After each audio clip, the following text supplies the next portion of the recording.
After 3 years of silence, I finally got a letter from my dad, the man who had treated me like nothing and pushed me away. My hands shook. I thought it was finally his apology, but just as I was about to open it, my billionaire grandfather stopped me cold. "Don't. Look closer." At first, I didn't see it. Then, the truth hit me. That envelope wasn't hope, it was a trap. Before I tell you everything, drop a comment. If you've ever felt shut out by your own family, I know I'm not alone. Don't forget to hit the like button. I grew up in a house where appearances mattered more than feelings. On the outside, we looked like the perfect family, a father who worked hard, a daughter who excelled at everything, and a legacy built on tradition. But underneath the polished dinners and framed family portraits, there was a quiet war.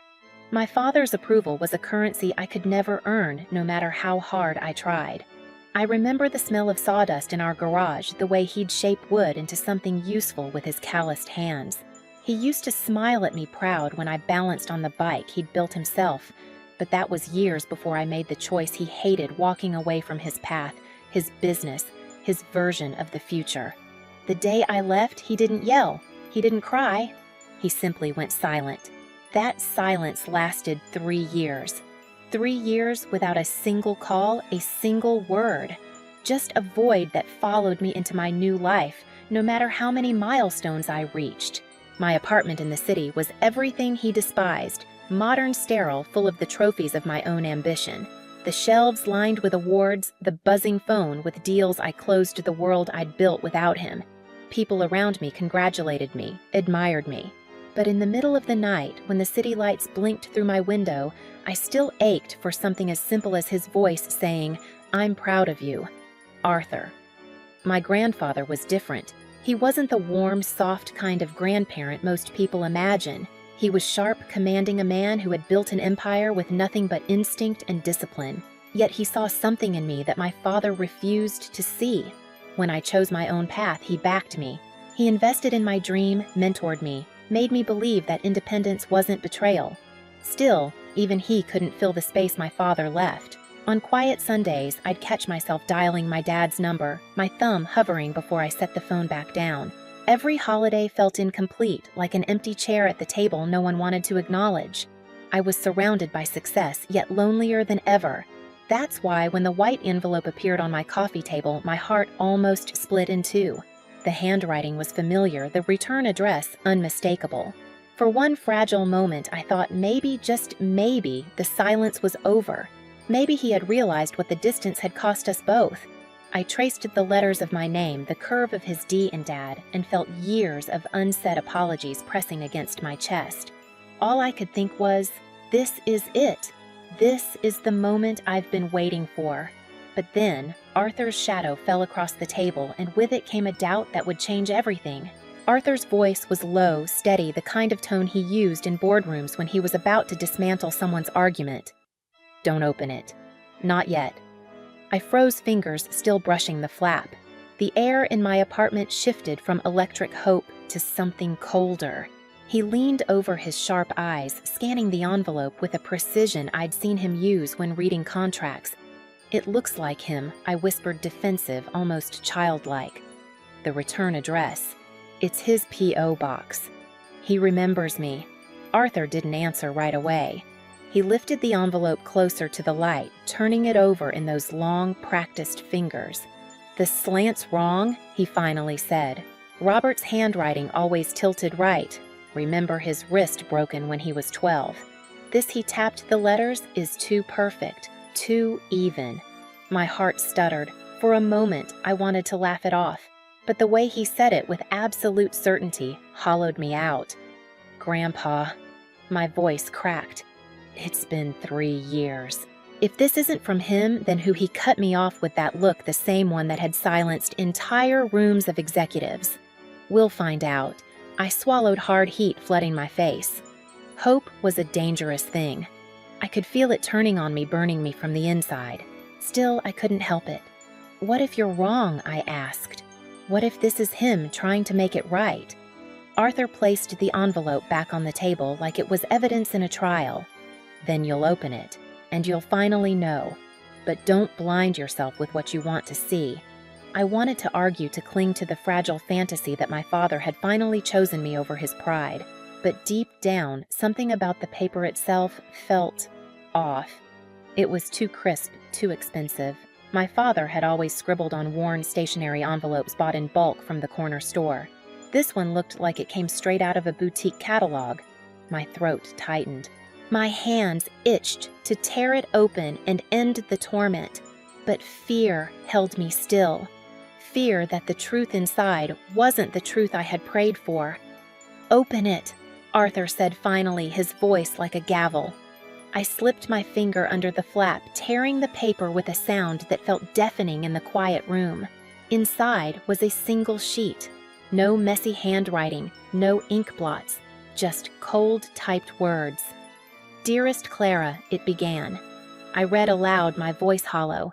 It spoke of a dire financial situation, of a deadline, of losing everything unless I wired $50,000 immediately. At the bottom, "Your loving father, Robert." My chest caved in. $50,000 my father had never begged. He'd never written letters this sterile, this transactional. And the cruelest part was the sign-off, "Your loving father."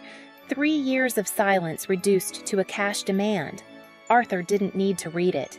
He'd already seen enough. His jaw tightened, eyes cold with recognition. "It's a scam," he said flatly. "Not from him. Someone knows your story, Clara. They're weaponizing your pain." The words hit harder than the letter itself. Someone out there knew about our silence. Someone had studied us, known exactly where to cut. My hands shook, not with hope this time, but with rage. I pressed the letter flat on the table, forcing myself to look at every line. Whoever had written this wasn't a stranger on the internet. This was personal. Too personal. Arthur's gaze burned into me. The question isn't what this is, it's who. And in that moment, the dread in my stomach told me the answer might already be close to home. I couldn't sleep that night. The letter lay on my coffee table, like a loaded gun, silent but deadly. Every time I closed my eyes, I saw my father's face. The last time we spoke, hard, distant, his silence cutting deeper than any insult could. For 3 years, I had convinced myself that silence was better than conflict. Now I wondered if my avoidance had made me blind to something far worse. Arthur didn't leave. He sat in the armchair across from me, his phone glowing in the dark, thumbs moving with the speed of a man used to solving problems in real time. Around 2 a.m., he looked up. "I have a private investigator starting a trace on that account number. Whoever sent this didn't cover their tracks as well as they think." I nodded, though my chest still ached with something heavier than logistics. "What if it really is him?" I whispered. "What if Dad's fallen that far?" Arthur's eyes softened for just a second. Then they hardened again, steel behind glass. "If it is him, we'll deal with that truth. But if it's not..." He let the sentence trail off. He didn't need to finish. By morning, I felt hollow. My apartment was littered with half-drunk coffee cups, takeout containers, and the echo of words I'd never said to my father. I picked up the phone more than once, thumb hovering over his number before setting it back down again. If he was behind, this would he even answer? And if he wasn't? What then? At noon, Arthur's investigator called back. The account was linked to a cryptocurrency wallet routed through multiple servers, but one trace flickered an IP address that matched a residence we both knew too well. Susan, my father's ex-wife. The name landed like a stone in my gut. I remembered her perfume, cloying and expensive, how she used to lean against the kitchen counter with a glass of wine, eyeing me like I was competition instead of family. She had always despised me, always whispered that I was selfish for choosing myself over tradition. Now the puzzle pieces snapped together with a cruelty I couldn't ignore. "She knows," I murmured. "She knows about the silence. She knows he hasn't spoken to me in years. She knew exactly how to make me believe it." Arthur gave a grim nod. "She's bleeding him dry, and now she's coming after you." For the first time in years, I felt something sharper than grief. I felt anger. The kind of anger that clarifies instead of clouds. I went to the kitchen, grabbed a notebook, and began writing. Not a letter, but a plan. I listed what we knew: Susan's gambling debts, the divorce settlement already squandered, the fake letter meant to exploit me. I wrote until the pages blurred. Clara, Arthur said finally, leaning forward, his voice quieter than I'd ever heard it. This isn't just about her stealing money. This is elder financial abuse. What she's doing to your father, it's illegal. And it's cruel. The words settled heavy in the room. Elder abuse. My father wasn't just distant or stubborn, he was vulnerable, and Susan had turned his loneliness into a weapon. I closed my notebook and looked Arthur in the eye. My voice came out steadier than I felt. Then we fight back, not with silence. Not this time. He gave a small, approving smile. Good, because the day they come back from their trip, we'll be ready. For the first time since that envelope appeared, I felt the balance shift. I wasn't just the daughter waiting for an apology anymore. I was the one setting the trap. The cafe smelled of burnt espresso and old wood polish, the kind of place where secrets could pass unnoticed. I sat at a corner table, my hands wrapped tightly around a lukewarm cup, the burner phone hidden in my purse. Arthur was only a few feet away, disguised in a baseball cap and plain jacket, scanning the room with the precision of a man who had survived countless battles. Only this time, the war was family. At exactly 2 o'clock, Susan walked in. She looked exactly as I remembered: perfect hair designer coat, a handbag that probably cost more than my rent. But her eyes betrayed her. There was a flicker of desperation there, a hunger she tried to hide with her too wide smile. "Clara, darling," she cooed as she slid into the seat across from me. "I'm so glad you reached out. Your father. He's in such a bad way. He didn't want me to tell you, but he's drowning. He needs you." Her voice was syrupy, dripping with fake concern, but every word scraped against me like glass. I leaned forward, resting my elbows on the table. "Cut the act, Susan. I know the letter wasn't from him." For the first time, her smile faltered. Only for a second, but I saw it. A crack in the mask. Then she tilted her head, feigning confusion. "Clara, I don't know what you're talking about." "That letter was forged," I interrupted. "The handwriting analysis, the crypto wallet, the trail of your gambling debts, it all points back to you." Her eyes hardened, the performance slipping.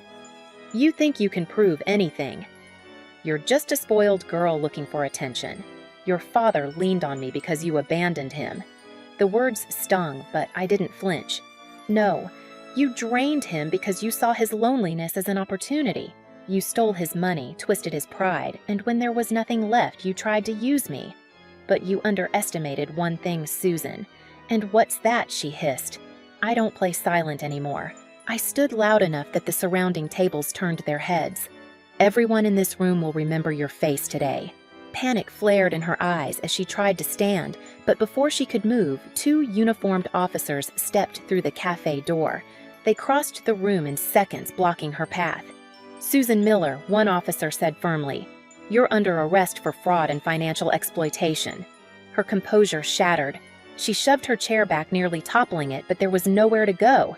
The officers cuffed her as the entire cafe fell silent, eyes locked on the spectacle.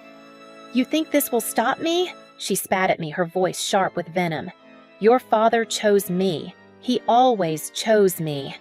I felt Arthur's presence behind me, steady, grounding. I met Susan's glare without blinking.